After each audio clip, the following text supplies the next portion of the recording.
Hello everyone, আপোনালোক সকলোকে learn and craft with মি চেনেলটোলৈ স্বাগতম জনাইছো। এই ভিডিঅ'ত আমি আলোচনা কৰিব ওলাইছো ক্লাছ 8ৰ ভূগোল আৰু অৰ্থনীতি বিজ্ঞানৰ চেপ্টাৰ নম্বৰ 9।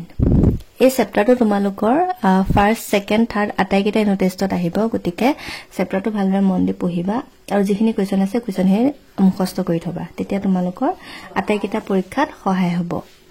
এতিয়া চোৱা, পাঠটোৰ নাম আছিলে মানৱ সম্পদ উন্নয়ন, মানৱ সম্পদ উন্নয়নৰ নিৰ্দেশক আৰু মানৱ সম্পদ উন্নয়নত বৃত্তিমূলক শিক্ষাৰ ভূমিকা।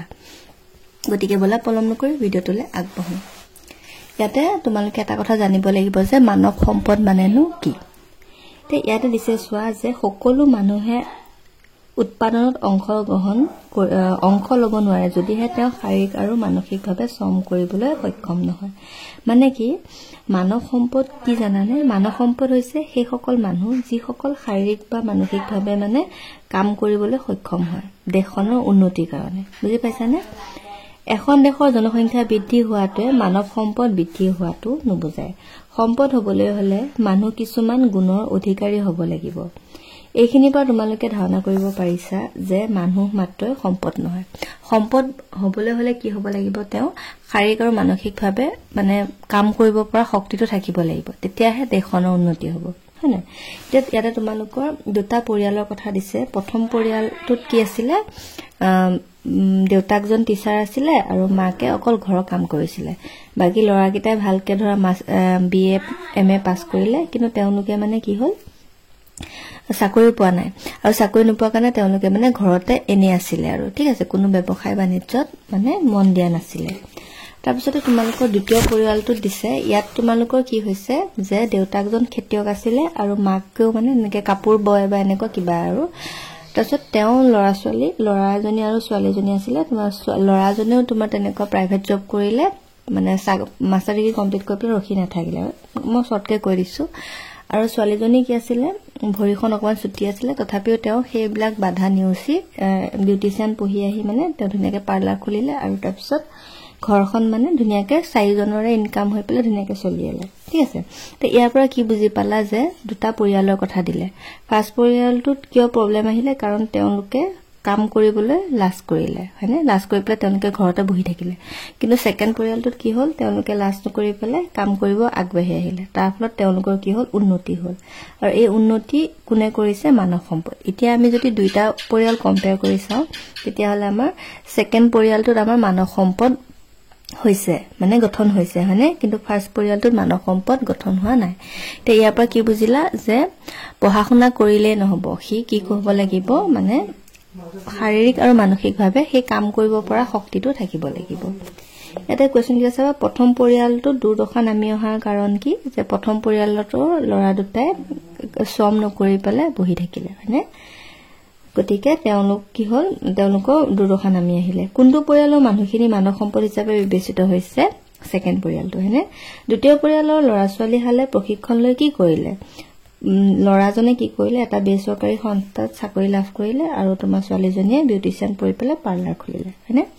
মানুহ কেতিয়া সম্পদ হিচাপে বিবেচিত হ'ব? মানুহ তেতিয়া সম্পদ হিচাপে বিবেচিত হ'ব যেতিয়া মানুহজনৰ শাৰীৰিক আৰু মানসিকভাৱে শ্ৰম কৰিব পৰা শক্তি থাকিব।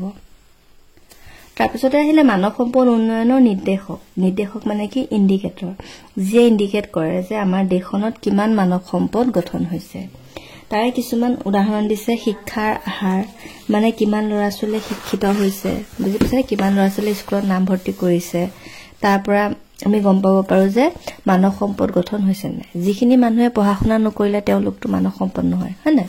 তো যোনখিনি মানুহে পঢ়া শুনা কৰিছে তেওঁলোকক আমি কি বুলি বিবেচনা কৰিব পাৰো? মানৱ সম্পদ হিচাপে, মানে আমি ইণ্ডিকেট কৰিব পাৰো, হয়নে?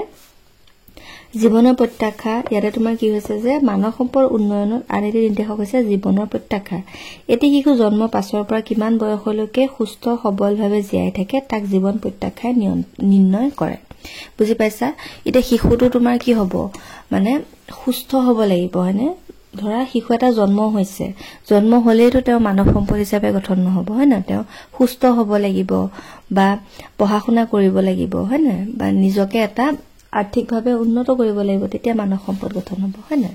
তেনেকে তোমালোকৰ দিয়া আছে। আৰু জন্মকালীন শিশুৰ মৃত্যুৰ হাৰ, মানে জন্ম হোৱাৰ পিছত কিমান শিশু মৃত্যু হৈছে তাৰ পৰা আমি গম পাব পাৰো। তাৰপিছত জনমূৰি আয় কথা দিলে। জনমূৰি আয় মানে কি?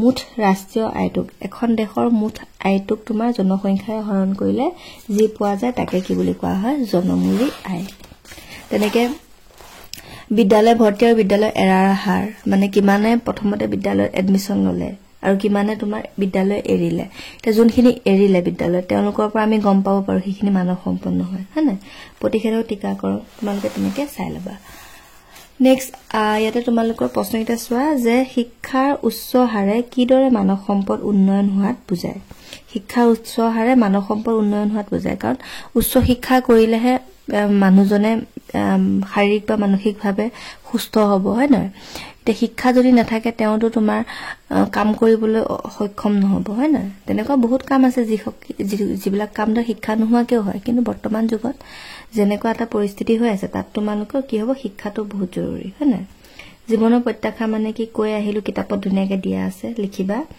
মানৱ সম্পদ উন্নয়নৰ বাবে প্ৰতিষেধক টিকাকৰণৰ হাৰ উচ্চ হ'ব লাগে নে নিম্ন হ'ব লাগে উচ্চ হ'ব লাগে হয়নে জনমূৰি আয় বৃদ্ধিয়ে মানৱ সম্পদৰ উন্নয়ন হোৱাটো বুজায় নে বুজায় তাৰপিছত বৃত্তিমূলক শিক্ষা দিলে বৃত্তিমূলক শিক্ষা মানে কোনবিলাক কাম জানানে ধৰা পঢ়া শুনাৰ লগতে এক্সট্ৰা কিবা এটা পঢ়ি পেলাই মানে কিবা এটা চাকৰি পোৱা এতিয়া ধৰা দৰ্জীজনে কি কৰিলে তেওঁ ধৰা পঢ়া শুনা কৰিলে কৰি পেলাই তেওঁ এক্সট্ৰাকে কি কৰিলে মেচিন চিলাবলৈ শিকিলে কাটিং শিকিলে হয়নে তো সেই শিক্ষাটোক আমি কি বুলি কম বৃত্তিমূলক শিক্ষা ঠিক আছে এটা তোমালোকৰ ইয়াতে আছে চোৱা যে আনুষ্ঠানিক শিক্ষাৰ উপৰি যি শিক্ষাৰ দ্বাৰা উপাৰ্জনৰ পথ মুকলি হয় তাকে কি বুলি কোৱা হয় বৃত্তিমূলক শিক্ষা তোমালোকে এইখিনি ইম্পৰ্টেন্ট আছিলে ধুনীয়াকে চাই লবা এতিয়া আমি আহিম অনুশীলনী কোৱেশ্চন কিটালে ফাৰ্স্ট কোৱেশ্চনতে দিছে সমুদ্ৰ লিখা আৰু কত দিছে যে মানৱ সম্পদ কাক বোলে হল তে এই আনসাৰটো লিখা আৰু ইয়াৰ আনসাৰটো লিখিবা সুস্বাস্থ্য অধিকাৰী যি ব্যক্তিয়ে শিক্ষা আৰু প্ৰশিক্ষণৰ দ্বাৰা কৌশলী আৰু দক্ষতা সম্পন্ন হৈ উৎপাদনমূলক কামত নিজকে জড়িত কৰে তেওঁ হৈছে মানৱ সম্পদ নেক্সট দেশৰ উৎপাদন কাৰ্যত কোনে অংশগ্ৰহণ কৰিব পাৰে ইয়াৰ আনসাৰটো লিখা যি ব্যক্তিয়ে শাৰীৰিক আৰু মানসিক শ্ৰম কৰিব পাৰে তেওঁ কি কৰিব পাৰিব দেশৰ উৎপাদন কাৰ্যত অংশগ্ৰহণ কৰিব পাৰিব মানৱ সম্পদ উন্নয়নৰ নিৰ্দেশক মানে কি ইয়াৰ আনসাৰটো লিখা যিবোৰ দিশ লক্ষ্য কৰিলে দেশ এখনৰ মানৱ সম্পদ উন্নয়নৰ আভাস পোৱা যায় সেইবোৰকে মানৱ সম্পদ উন্নয়নৰ নিৰ্দেশক বোলা হয় বৃত্তিমূলক শিক্ষা কাক বোলে আমি পাই আহিছো এতিয়া যে আনুষ্ঠানিক শিক্ষাৰ উপৰিও যি শিক্ষাৰ দ্বাৰা উপাৰ্জনৰ পথ মুকলি হয় তাকে বৃত্তিমূলক শিক্ষা বোলে মানৱ সম্পদৰ মুঠ চালিকা শক্তি কি আৰু ইয়াৰ আনসাৰটো হৈছে স্বাস্থ্য উপযুক্ত শিক্ষা আৰু প্ৰশিক্ষণ নেক্সট বহলাই লিখিব দিছে যে মানৱ সম্পদ উন্নয়নৰ বাবে লবলগীয়া ব্যৱস্থাৱলী ইয়াৰ আনসাৰটো লিখা কিতাপৰ পৰা এজেটিস লিখিছো তোমালোকে কিতাপটো পাই যাবা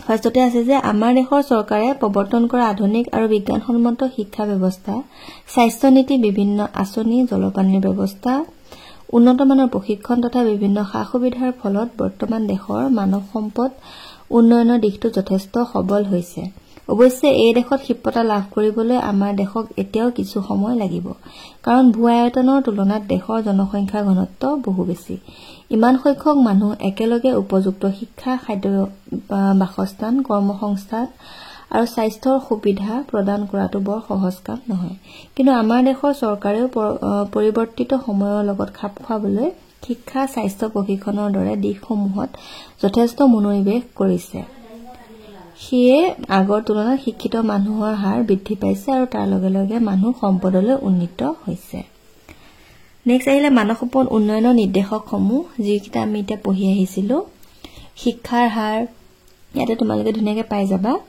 শিক্ষা ব্যৱস্থা সঠিক হলেহে উন্নত মানৱ সম্পদ তৈয়াৰ হোৱাটো সম্ভৱ হৈ উঠে প্ৰকৃত শিক্ষাই জ্ঞান আৰু দক্ষতা বৃদ্ধি কৰে জীৱনৰ প্ৰত্যাশা এটা শিশু জন্মৰ পৰা কিমান বয়সলৈকে সুস্থ সবলভাৱে জীয়াই আছে তাক জীৱন প্ৰত্যাশাই নিৰ্ণয় কৰে নেক্সট জনমূৰি আয় কি আছিল দেশ এখনৰ মুঠ ৰাষ্ট্ৰীয় আয় দেশখনৰ মুঠ জনসংখ্যাৰে হৰণ কৰিলে যি আয় উপলব্ধ হয় তাকে কি বুলি কোৱা হয় জনমূৰি আয় বিদ্যালয়ত ভৰ্তি আৰু বিদ্যালয় এৰাৰ বয়স প্ৰাথমিক স্তৰৰ পৰা উচ্চ শিক্ষা স্তৰ পৰ্যন্ত বিদ্যালয় মহাবিদ্যালয়সমূহত ছাত্ৰ-ছাত্ৰীৰ ভৰ্তিকৰণৰ হাৰ উচ্চ আৰু বিদ্যালয় আৰু মহাবিদ্যালয় এৰাৰ হাৰ নিম্ন হোৱাটো মানৱ সম্পদ উন্নয়নৰ এটা উল্লেখযোগ্য দিশ প্ৰতিষেধক টিকাকৰণৰ হাৰ প্ৰতিষেধক টিকাকৰণে শিশুৰ স্বাস্থ্য সুৰক্ষা প্ৰদান কৰাৰ লগতে দীৰ্ঘজীৱী কৰি তোলে সেই প্ৰতিষেধক টিকাকৰণ মানৱ সম্পদ উন্নয়নৰ এটা নিৰ্দেশক বুলি গণ্য কৰা হয় তোমালোকে ভিডিওটো পোষ্ট কৰি ধুনীয়াকৈ লিখি লবা নেক্সট মানৱ সম্পদ উন্নয়নৰ বৃত্তিমূলক শিক্ষাৰ মাজত থকা সম্পৰ্ক জীৱন ধাৰণৰ বাবে ব্যক্তি এজনে যি কাম কৰে তাকে সেই মানুহজনৰ বৃত্তি বুলি কোৱা হয় মানুহৰ দৈনন্দিন জীৱনৰ প্ৰয়োজন অনেক এই প্ৰয়োজনসমূহ পূৰ কৰিব পাৰে কিছুমান দক্ষ ব্যক্তিয়ে কাৰোবাৰ ঘৰত পানীকলৰ বিজুলী ঘটিলে প্ৰয়োজন হয় পানীকল মিস্ত্ৰী ঠিক তেনেদৰে মটৰ মেকানিক কাঠ মিস্ত্ৰী ৰাজমিস্ত্ৰী painter beautician electrician mobile computer ভাল কৰা মানুহ আধুনিক জীৱনৰ অপৰিহাৰ্য অংগ এই বিষয়বোৰত প্ৰশিক্ষণ লৈ মানুহে অতি সহজে উপাৰ্জনৰ পথ মুকলাব পাৰে আধুনিক শিক্ষাৰ উপৰিও যি শিক্ষাৰ দ্বাৰা উপাৰ্জনৰ পথ মুকলি হয় তাকে বৃত্তিমূলক শিক্ষা বোলে বৃত্তিমূলক শিক্ষাই মানুহসকল উপাৰ্জনক্ষমে নকৰে তাৰ লগে লগে দেশৰ নিবনুৱা সমস্যা লাঘৱ কৰি স্বনিয়োজনৰ পথ মুকলি কৰি লোৱাত সহায় কৰে মানুহক আৰ্থিকভাৱে আত্মনিৰ্ভৰশীল কৰাত বৃত্তিমূলক শিক্ষাই সবল ভূমিকা লয় আৰু ইয়ে পৰোক্ষভাৱে মানৱ সম্পদ উত্তৰণক প্ৰতিফলন কৰে নেক্সট বৃত্তিমূলক শিক্ষাই কেনেদৰে নিবনুৱা সমস্যা লাঘৱ কৰাত সহায় কৰে এইকেইটা এনসাৰ প্ৰায় একেই হয় চাই লোৱা নিবনুৱা সমস্যা বুলিলে ব্যক্তিৰ কৰ্মহীন অৱস্থাক বুজায় ব্যক্তি কামৰ প্ৰতি ইচ্ছা আৰু ক্ষমতা থাকিলেও কৰ্মৰ অভাৱত এনেই সময় কটাবলগীয়া হয় এই ক্ষেত্ৰত বৃত্তিমূলক শিক্ষাই এই নিৰ্ণায়ক ভূমিকা ল'ব পাৰে বৃত্তিমূলক শিক্ষাই মানুহক অকল উপাৰ্জনক্ষমে নকৰে তাৰ লগে লগে দেশৰ নিবনুৱা সমস্যা লাঘৱ কৰি স্বনিয়োজনৰ পথ মুকলি কৰি লোৱাত সহায় কৰে বৃত্তিমুখী শিক্ষা গ্ৰহণ কৰি আজিৰ যুগত মানুহে সহজে মটৰ মেকানিক কাঠ মিস্ত্ৰী ৰাজমিস্ত্ৰী painter beautician electrician mobile computer ভাল কৰা মানুহৰ দৰে জীৱিকা গ্ৰহণ কৰি স্বাৱলম্বী হ'ব পাৰে আজিৰ দিনত চৰকাৰৰ বৃত্তিমুখী শিক্ষা প্ৰসাৰৰ ক্ষেত্ৰত বহুতো সা-সুবিধা প্ৰদান কৰিছে ঠায়ে ঠায়ে এনে শিক্ষাৰ প্ৰতিষ্ঠান স্থাপন কৰা হৈছে লগতে এইবোৰত শিক্ষা গ্ৰহণৰ বাবে নতুন প্ৰজন্ম উৎসাহিত কৰিবলৈ বিনামূলীয়া পাঠ্যক্ৰমৰো ব্যৱস্থা কৰা হৈছে কোৱেশ্চন নম্বৰ 3 দিছে শুদ্ধ নে অশুদ্ধ নিৰ্ণয় কৰা প্ৰাকৃতিক সম্পদৰ বৃদ্ধি হলে দেশৰ উৎপাদন বৃদ্ধি হয় এটো কি হ'ব ভুল নেক্সট কোৱেশ্চন নম্বৰ 4 টো চাই ল ইয়াতে দিছে যে মানুহ মাত্ৰই মানৱ সম্পদ নহয় এটো কি হ'ব শুদ্ধ জনসংখ্যা বৃদ্ধিয়ে মানৱ সম্পদৰ বৃদ্ধি হোৱা নুবুজায় এটো হ'ব কি শুদ্ধ উচ্চ জীৱন প্ৰত্যাশাই অনুন্নত মানৱ সম্পদক খুচায় এটো কি হ'ব অশুদ্ধ ৰাষ্ট্ৰীয় আয়ৰ বৃদ্ধিয়ে দেশখন স্বাৱলম্বী হোৱাত সহায় কৰে এটো কি হ'ব শুদ্ধ জন্মকালীন শিশুৰ মৃত্যুৰ হাৰে মানৱ সম্পদ উন্নয়নত বাধা সৃষ্টি কৰে এটো কি হ'ব শুদ্ধ নেক্সট খালি ঠাই পূৰ কৰিব দিছে ইয়াতে চোৱা এখন দেশৰ উৎপাদন প্ৰক্ৰিয়াৰ এক অন্যতম কাৰণ হ'ল শ্ৰম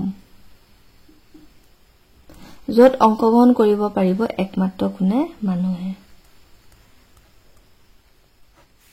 নেক্সট দিলে দেশ আয় বৃদ্ধিয়ে দেশ এখনৰ দেশ হোৱাত সহায় কৰে তো ৰাষ্ট্ৰীয় আয় বৃদ্ধিয়ে দেশ এখন কি হোৱাত সহায় কৰে স্বাৱলম্বী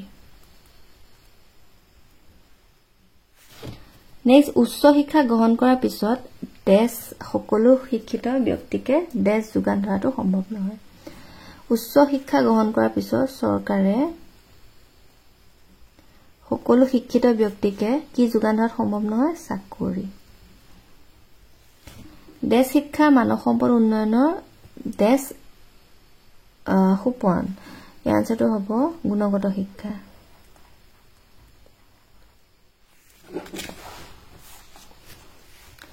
মানৱ সম্পদ উন্নয়নৰ প্ৰাথমিক যোগান বৃত্তিমূলক শিক্ষাই মানুহ অকল দেশ নকৰে তাৰ লগে লগে দেশৰ নিবনুৱা সমস্যা লাঘৱ কৰি দেশৰ পথ মুকলি কৰাত সহায় কৰে বৃত্তিমূলক শিক্ষাই অকল মানুহক কি কৰে উপাৰ্জন সমে নকৰে এটা লিখিছো চোৱা উপাৰ্জন সমে নকৰে লগতে দেশৰ নিবনুৱা সমস্যা লাঘৱ কৰি দেশৰ পথ মুকলি হোৱাত সহায় কৰে তাৰ মানে স্বনিয়োজনৰ পথও কি কৰে মুকলি কৰাত সহায় কৰে নেক্সট কোৱেশ্চন নম্বৰ 5 ত দিছে চমুটুকা লিখা কত দিছে মানৱ সম্পদ সুস্বাস্থ্য অধিকাৰী যি ব্যক্তিয়ে শিক্ষা আৰু প্ৰশিক্ষণৰ দ্বাৰা কৌশলী আৰু দক্ষতা সম্পন্ন হৈ উৎপাদনমূলক কামত নিজকে জড়িত কৰে তেওঁ হৈছে মানৱ সম্পদ মানৱ সম্পদ উন্নয়ন মানে মানুহৰ সম্পদলৈ উন্নীতকৰণ অৱস্থা বা মানৱ সম্পদৰ বিকাশ সাধন কৰা দেশ এখনত কেৱল জনসংখ্যা বৃদ্ধি হলে মানৱ সম্পদৰ উন্নয়ন নহয় স্বাস্থ্য উপযুক্ত শিক্ষা প্ৰশিক্ষণৰ দ্বাৰা মানৱ সম্পদৰ বিকাশ সাধন কৰিব পাৰি নেক্সট মানৱ সম্পদ উন্নয়নৰ নিৰ্দেশক এটো আমি লিখি আহিছিলো মানৱ সম্পদ উন্নয়ন মানে মানুহৰ সম্পদলৈ উন্নীতকৰণ অৱস্থা বা মানৱ সম্পদৰ বিকাশ সাধন কৰা যিবোৰ দিশ লক্ষ্য কৰিলে দেশ এখনৰ মানৱ সম্পদ উন্নয়নৰ আভাস পোৱা যায় সেইবোৰকে কি বুলি কোৱা হয় মানৱ সম্পদ উন্নয়নৰ নিৰ্দেশক বুলি কোৱা হয় উদাহৰণ কিটা দিয়া আছে ধুনীয়াকৈ লিখি লবা নেক্সট বৃত্তিমূলক শিক্ষাটো গম পাইছে আৰু যে আনুষ্ঠানিক শিক্ষাৰ উপৰি যি শিক্ষাৰ দ্বাৰা উপাৰ্জনৰ পথ মুকলি হয় তাকে বৃত্তিমূলক শিক্ষা বোলে প্ৰচলিত শিক্ষণ ব্যৱস্থাই আমাক আত্মনিৰ্ভৰশীল কৰি গঢ়ি তুলিব পৰা নাই গতিকে এতিয়া আমাক এনে শিক্ষাৰ প্ৰয়োজন হৈ পৰিছে যি শিক্ষাই প্ৰতিজন ব্যক্তিক উৎপাদনৰ ক্ষেত্ৰত নিৰ্ভৰশীল কৰি গঢ়ি তুলিব পাৰে এই কাৰণে বৃত্তিমূলক শিক্ষাৰ প্ৰয়োজনীয়তা আহি পৰিছে বৃত্তিমূলক শিক্ষাই মানুহক অকল উপাৰ্জনক্ষমে নকৰে তাৰ লগে লগে দেশৰ নিবনুৱা সমস্যা লাঘৱ কৰি স্বনিয়োজনৰ পথ মুকলি কৰি লোৱাত সহায় কৰে ঠিক আছে তো ইমানে আছিল আজিলৈ আহিছো ভিডিওটো চোৱাৰ বহুত বহুত ধন্যবাদ নেক্সট ক্লাছত আমি ইয়াৰ পাছৰ চেপ্টাৰটো ডিসকাস কৰিম and thank you for watching and study well